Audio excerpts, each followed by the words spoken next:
Yes, Mark. I mean, sorry, Tony. Tony. Colleagues, Anthony McKay. I have the good fortune to be moderator of a remarkable panel that is going to be focused on redesigning education, new models that are driving both school and system level transformation. Thank you for joining us.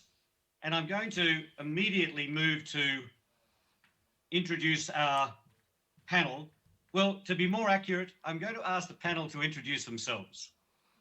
So I'm going to first move to Kiran. Kiran, if you could briefly introduce yourself, something that will give people an understanding of where you're coming from. Don't move immediately into the major topic. Add something quite personal about yourself. Perhaps not too revealing, but just enough to give people a sense of where you're coming from. Kiran. Hi, Tony. We're missing you. Hi, everybody. I wish I was there. Yeah, I know. Namaste. I'm Kiran Bir Sethi, and I come from India. And I founded a school 20 years ago called the Riverside School, and then subsequently a global movement called Design for Change. So the interesting part is, truth be told, I did not set out to change the world. I had no plans. I was a lady of leisure and perfectly fine. And then my whole world changed when I became a mother. And I think I've witnessed firsthand a system that kind of strips children of identity and voice and pretty much rewards compliance over conversation. So coming from a design background, that was not good enough. I think children have always been incidental to the program. And I think design's governing principle is the idea of designing with somebody and not for somebody. So I took my son out of school. I said, there has to be a better way. And 20 years ago, started Riverside to really understand whether the voice, when you invite a child into the conversation, how that journey unfolds and, sort of emerges. It's been a great journey. And so I think in many ways what started with my son feeling I can't, today through Riverside and Design for Change is able to impact over 2 million children to say I can. So this is like my ta-da moment. Fantastic. Betty, could you do the same? And look, can we just get a little bit of healthy competition here as well? I mean, if there's something that you can say that you think is even more interesting, yes, please do. And a bigger ta-da. And I have to follow Kieran. That's fair. That's fair. I don't know if I think she cheated there where it wasn't really personal, right? It was all professional. But the good thing about Kieran is that it merges. Mahdi bin Shaban, I'm the Executive Director of Learning and Innovation. I represent Qatar Foundation Pre-University Education. We have a group of schools that range from special ed schools, academies, and a wonderful project which is set to redefine education called Academiati. And I'll be saying a little bit more about some of the other projects that are taking a stab at redefining education. Something personal and a competition with Kieran. There's no way I will win. Let me just say I'm Algerian, and last night I spent all the way until 1:30 a.m. I guess until this morning, supporting my team while they played against Egypt. That's a woohoo moment, yeah. There you go. That was an exciting night of football last night. So there you go. That's fantastic. Brilliant. Tracy, can you do the same? Yes, and now I understand who was outside my window until 1:30 in the morning. Very excited Algerian fans. Tracy Burns. I am currently Chief of Research at the OECD Center for Educational Research and Innovation. I live in Paris, but I am Canadian by birth and in my heart. And yeah, this shouldn't be a competition, Tony. This is about getting along, No. man. This isn't about one Absolutely up, right? Okay. You're completely right. Totally inappropriate that I even introduced that element. But to complement Karen's introduction, I can say you surprised me with what you said about pulling your son out of school. And I can say a little more than 20 years ago, I was pulled out of school by my father. Oh, who look was at a that. teacher who was dissatisfied with the structure of the education system and decided to teach his 4 children. I'm the youngest himself. So it was an interesting parallel. Yes. Interesting to hear that. Were you ever thrown out of school, maybe? No, I love school. No, no, I'm the exception that confirms the rule. Well, look, let me ask each of you, just in a couple of minutes, if you could draw upon your experience over a period of time. This is not an exercise that has only been your reality in the last couple of years. Each of you, in your own way, have been engaged in transformative activity in the area of education. And I guess the question really is, what does this look like? What does transformation look like for you in your respective places at both a school and a system level? So, Karen, why don't you start us off and bring some of that experience to bear? Um, you know, I'm often struck by that we're still talking about transformation as if bringing children's voices into the conversation is something new. You know, it is so common sense that it's so uncommon. I think that's really what surprises me. So, I mean, I was very lucky to have had an education design, and so I think the idea of bringing children into the conversation, and it's interesting that it's called Generation Unmute. I think one of the key transformations is to have a little bit of muting for the adults, generation mute. So we need to understand the voice and listening to children is not rocket science. It is not unusual. It is not transformative. It is just a fundamental right? The idea of a child's identity to be shaped by trust and respect is not unusual. It is not transformative. It is just the fundamental right. So if we look at the work we do not as something special or something new, and we go back to what we all need as individuals. I mean, I keep saying that in the first 2 years of a child's life on the planet, they're telling us, look at me, mama, I can. From crawling to sitting to standing to laughing to thinking. I mean, at those 2 years, we tell, yes, you must, you should.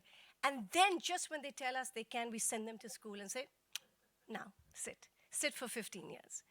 So I think the act of listening and not instructing, the idea of respect and not patronizing, the idea of co-creation and not one-way street, I don't think these are in any way rocket science. And the beautiful thing about something like this is it can happen in any part of the world. We keep talking about equity, and we think it's about tech, and I'm sorry, but everything that you need is within you, your head, your heart, and your body. And we need to just exercise that a little bit more, and a little bit more intention.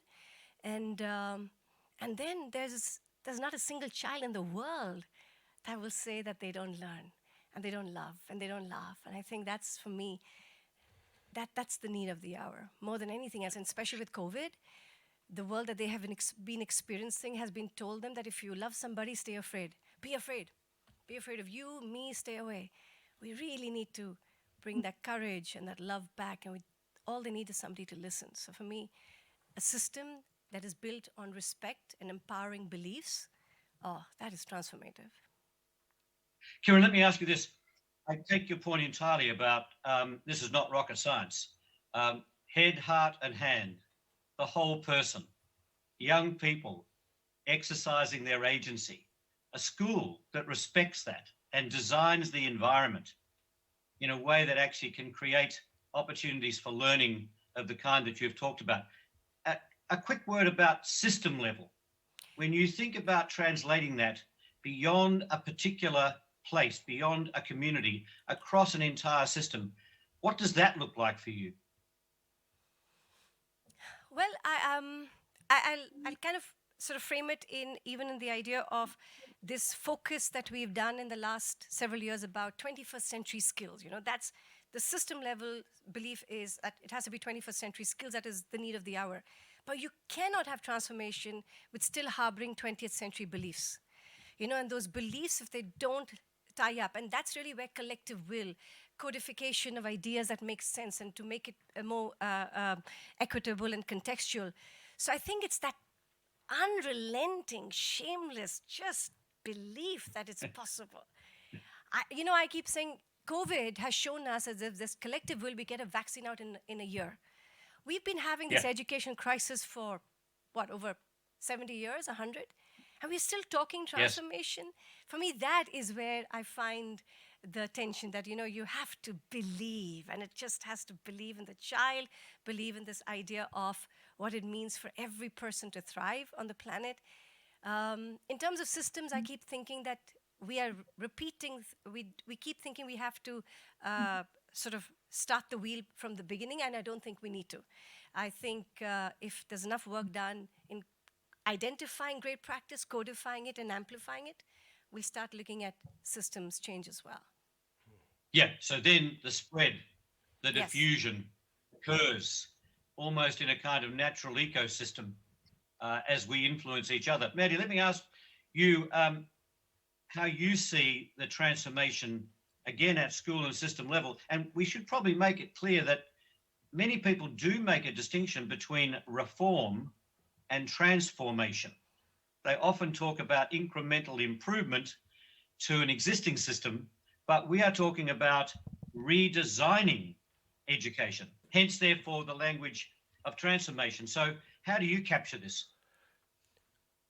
So I'm going to build on what Kieran said, and I think I agree with everything she said. And I'm going to shift us a little bit to the operationalization of how that might work in a system like ours or Yes. context like ours. I think it all boils down to the relationship between the stakeholders and redefining what I call the contract between the student, the parent, and the teacher around education. Redefining teachers' role has been something that education systems have thought of, attempted different models and so on. But I don't think that anything like the pandemic happened before that can get us to a point where really we need to democratize or maybe even I would say redefine what pedagogy mean and who should be in charge of it, or redefine what learning is and who is taking part in that learning. So I think we saw simple examples, as in young children having their parents have to play a bigger role in their education. We saw teachers reaching out to parents and considering them as collaborators in the education of the children. We also saw technology taking over and parents having to cope with what that meant for their students. All these small pushes for a transformation, I think, are alerting us to a need to redefine what that means. And for our context, I think we're thinking about it on two levels. One is at the school level, we're challenging the assumptions on what the teacher should be doing and what a student should be doing and what a parent should be doing. I think we're going down to renegotiating all of that from the basic level, and that's what academia is doing. But also in terms of practical ways of micro-credentialing pedagogy, inviting parents to sessions alongside teachers to really talk about what is good practice and what are the learning skills that we wanted to build within our students' bodies. So it is really going back to redefining schooling, but from the nucleus, from that relationship and what codifies the relationship that then we can scale if that's something that the organization is interested in. But Mehdi, do you want, in order to do that work, particularly at school level and across a number of schools, as you think about your work, the enabling conditions at a system level to support you in that work? In other words, the need to have a hospitable environment in order to do that work. As you say, if you're going to get into new forms of pedagogy, new forms of recognizing learning, new forms of credentialing, then it's not simply a question, I take it, for a single school to negotiate that, although obviously they must be very much part of that, but you would want enabling conditions around you. Do you feel that we are attending to that? Are we getting the right relationship between single school community and the wider system? Yeah, I think you're touching on something very important. I think that concept of ecosystem and redefining what a unit is, it used to be thought that a school can stand on its own, and I think Yeah. I think that school leaders have quickly identified that an isolated school within the pandemic is a school that is likely to fail. So for us, we always try to leverage the connection between different schools and at the same time the variety of schools that we have within our system and facilitate the conversation across those multiple schools so that we can create a sense of ecosystem where people can learn from each other. So Yeah. there's that. I mean that's something that's an enabler. I think that's an important thing. And schools that don't have the luxury of being by design part of an ecosystem, I think they should collaborate more systemically or more intentionally than they used to. But Yeah, be, a more network-based system helps that. Yeah. right, and beyond Yeah. beyond the Yeah. school, it's beyond the school itself. I think connections with universities, with the workplace, with research labs, with the Yes. community in general. I think it's no longer a luxury that schools should reach out to the world around it. I think it's now a necessity if we want to make it more meaningful. And again, going Yeah. back to my first point, if you have pedagogy democratized or demystified within the community, then you can have that researcher come to your school and teach students, or you can have the specialist in woodwork come to the school and show students how that works, and you can have that ecosystem where learning is organic, as long as you don't consider the role of the teacher as something that is sacred, that you have to go through 4 years of education to become entitled to be in front of students. And I think that's something that we're exploring and experimenting with at Qatar Foundation. See this, Tracy, when you think about this, the language about redefine, redesign, reimagine. I mean, you've been in the reimagining business, I believe, because you've been in a position where you can use your own futures literacy to imagine ways in which schooling can fundamentally change. How do you come at the transformation business when you're asked to say, listen, what does transformation look like potentially, maybe presently, but certainly in a future sense? What does it look like at school and system level? How do you talk about it? Well, it depends on who I'm talking to be honest. So I talk a lot to ministers and policymakers, and that is a different language than if you're talking to parents and teachers, not because they don't care about the same thing, but because what they're answerable for is different. So if I'm speaking to a minister, for example, and I say, you want to change things, what they want to know is, what can I change? What is feasible? How much will it cost? It's not so exciting, right? It's not like hearts, hands. I mean, that's an exciting, passionate speech. Having a conversation around how much does it cost? What do we want to do? How do I convince people if people are reluctant? Because education is inherently traditional because it represents also our understanding of our identity. And it represents our understanding also of sort of our national identity and the protection of our values. And so people are understandably, I think, a little bit cautious with that. And so when I speak to them, it's pointing out sort of the importance of knowing what works. We don't have to throw everything out. You keep the stuff that works, right? So you don't waste anything. But then also understanding, if we want to talk about it from an efficiency point of view, the cost of keeping on doing things that we know does not work, right? The cost of inaction, which is really hard to equate, but it's actually very powerful. It's a very powerful political tool, because then you can say, okay, this is going to cost us something, human effort, money, a bunch of things, but we need to do it, because otherwise we're losing all these kids, we're losing all these families, we're losing all this, this skill for our system. So what I do is sort of take them through that and sort of try and also understand what that means. I mean, one of the most powerful languages for thinking about this in political terms is numbers. I mean, again, not super sexy, but numbers, right? What you measure, you actually can show. So which measurements do we have that work? Which ones do we want to change, right? The beautiful theme here about social and emotional learning, about pedagogy and well-being, these are measurements we need to be much better at, Because if we can capture that in a better way, in a meaningful way, we can demonstrate and sort of in hard black and white why it's so important. We know it in our hearts. But then if you can also show it, then that's a language that's easier for everybody to operationalize, particularly if you're a policymaker or a minister. Let me ask you this, each of you.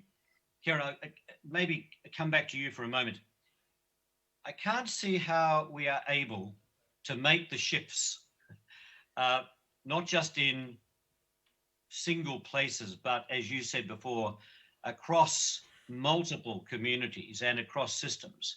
And we're talking about here redesigning education locally, nationally, globally. Yep. This must imply a power shift. I want to ask you, each of you, do you think that we are seeing that shift in power? When I say power, I don't mean personalized power. I mean the influence, the agency, the sense of ownership. Karen, you were saying this about young people, yeah? So do you feel that you're starting to see in this redesigning of learning, our learning system, that people are willing, talk about unmute, they are willing to listen, they are willing to respect young people, they are willing to give up some power and to share that? Well, I have to say that over the 20 years, I've started seeing at least the conversation become more mainstream. You know, the idea that we must invite the child in and everything. But it's still a tick mark to say I've done the notional idea, because if you really have to shift, you have to let go. And education, Yeah. like Tracy says, there's so many other factors that determine whether I'm responsible for a certain outcome, am I being responsible to citizenship, to the nation, etc. So many sort of checks and balances that you can't necessarily let go of. But I have to say that if you're willing to be brave, I think you have to be Yes. seriously Courage. mad, and you have to have courage and faith, and you have to have all of these in abundance to be able to even Yes. pilot it and show that that is possible. We're not even willing Yeah. to do that. I'm not saying whole nation, I'm not saying transformation. I'm saying, okay, you want to transform a small piece, you have to, like as Tracy said, we need the data. Like you said, we have to show that this is possible. We Yeah. have to buy in. But it takes Yeah. that level of collective will. So yes, wherever it's done, Understood. it's possible. Well, Mehdi, what's your level of courage like here? Are you, Yeah. are you sharing the power? No, I think that's a very good point. I think we need fearless Yeah. leaders. I think that's something. It's not just about charisma. It's not just about something that that Kieran embodies. I think that's an important ingredient in a transformation. We need to have, so in order to have young people try and unlock their potential, we need to have leaders who have faith. I think that leap of faith should be done by design. Yeah. I think there's a relationship between the way we measure and what we measure and when we measure data. I Yeah. think sometimes when we Yeah. expect immediate results, what happens is that we condition people to do only the things that will give those results, and those really transformational decisions, that fearless attitude of saying, you know what, I'm going to try something completely new. I'm sure it's going to fail for the next few months or years, but I know that 5 years from now that will be something huge. And Kieran did it, and some of us have done it. I think we need more of that, and I think that needs to be put as part of what we do in education.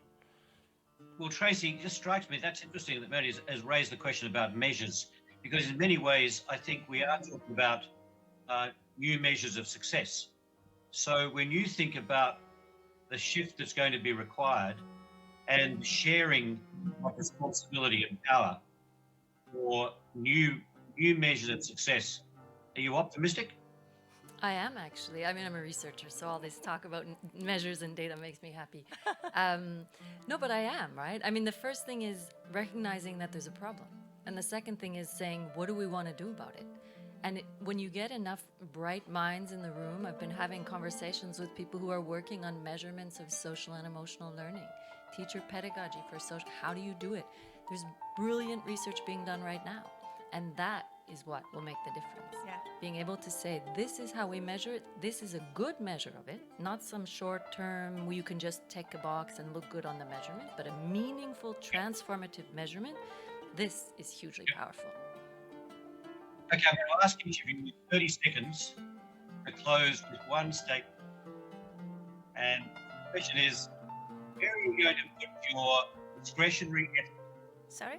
Discretionary in the effort. next period? Where are you going to put your discretionary effort in the next period that you think will help us to achieve the transformation we want? So, Kieran, where are you going to put your effort? I want to become queen of a country so I can do it, Claude. No. I'm practicing my wave. No, I think just keep showing up every day and doing the good fight. Yeah. Fantastic. Mehdi, give me your 30 seconds. I want to be a subject in the country where she is the queen.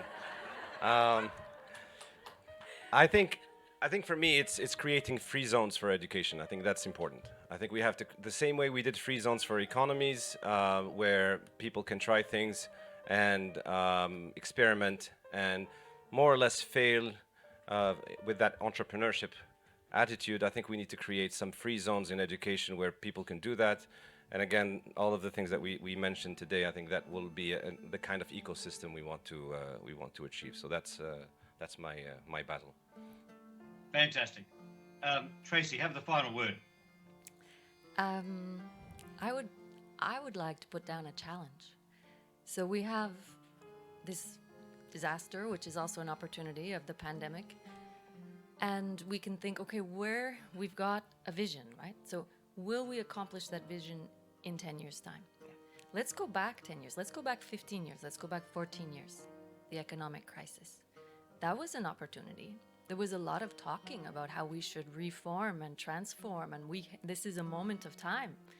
Have we done what we needed to do? Are we excited with what we've achieved in that time? No. So let's do better this time. It is really a window, and we can hold ourselves accountable to it. So that would be my challenge. Kieran, Mehdi, Tracy, thank you. Brilliant. And colleagues, thank you for joining us. Thank you, Tony. Thank you, Tony. Thank you, Tony.